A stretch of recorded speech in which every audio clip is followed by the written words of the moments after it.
د مینه ټي وي چینل درنو کتونکو سلام ستړي مشئ وخت مو پخیر. د دې ساعت خبرې ټولګې ته ښه راغلاست. زه مینه افغان یم.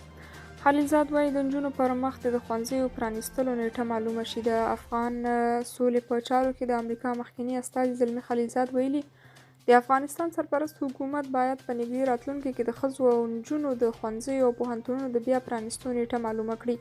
خلیلزاد تېره شپه په خپله ټویټر پاڼه لیکلي ښځو او نجونو ته د ثانوي او پوهنتوني زده کړو د لاسرسي اجازې نه ورکول نه یوازې ظالمانه عمل دی بلکې د دوی هغه حقونه تر پښو لاندې کول دي چې اسلام ورکړي دي.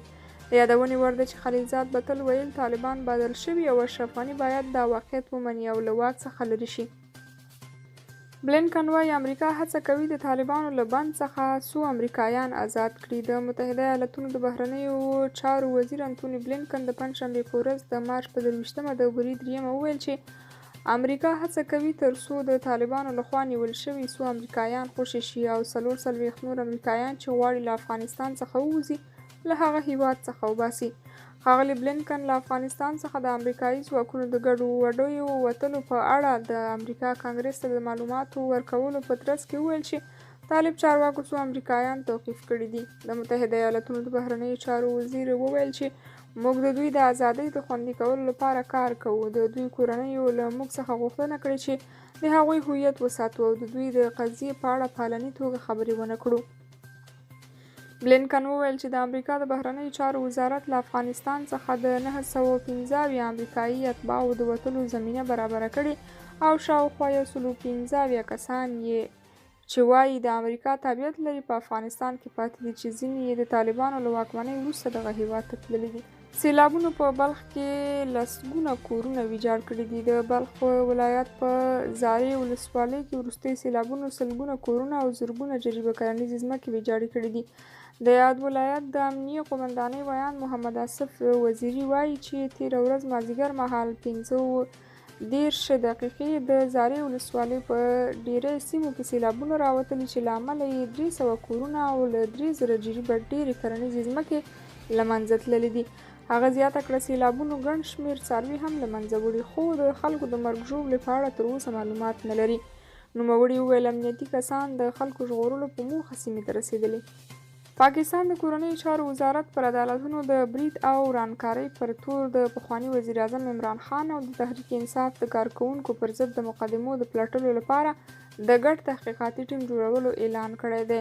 د کورنیو چارو وزیر رانا ثناءالله د مارچ په 23 په اسلام آباد کې خبري غونډې ته وویل چې عمران خان د توشیخانې او بهرنیو مالي مرستو په مقدمو کې مرکزي قضایي کمپلیکس او اسلام آباد سترې محکمې ته راغوښتل شوی و. د هغه پر وینا د اقداماتو د مخنیوي او عدالتونو د خپلو غوښتنو منلو ته د مجبوره کولو په هڅه کې عمران خان د فبرورۍ په 28 د وسلوالو ډلو سره عدالتونو ته حاضر شو چې بیا یې په قضایي کمپلیکس برید هم وکړ. ثناءالله وویل د عمران خان نیازي په ګډون په ټول هغه کسان ونیول شي او د ترهګرۍ پر ضد عدالتونو کې به ورباندې مقدمې وچلول شي چې په عدالتونو او قانون نافذونکو ادارو په بریدونو کې فعال و.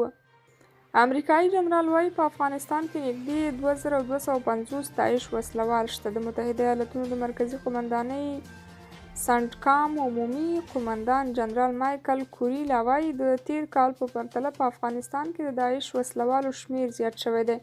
مایکل کوریلا چې پرون یې د استازو جرګې د وسلوالو ځواکونو کمیټې استماعیه غونډې ته خبرې کولې وویل اوس مهال په افغانستان کې د داعش وسلوالو شمیر 2250 تنو ته رسیږي. هغه که څه هم دا یو ګواښ وباله خو زیاته یې کړه موږ وینو چې اصلي ګواښ د الصادق له څانګې راپېښ دی چې له افغانستانه بهر فعالیت کوي خو په افغانستان کې هم وسلوال لري.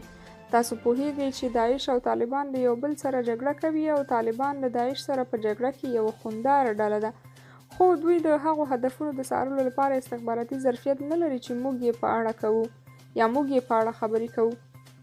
طالبان له داعش سره جګړه کوي او دوی یې پر ضد معمولا لوی عملیات کوي او په ډله ییزه توګه یې له منځه وړي خو په انفرادي توګه د داعش جنګیالي نه څاري.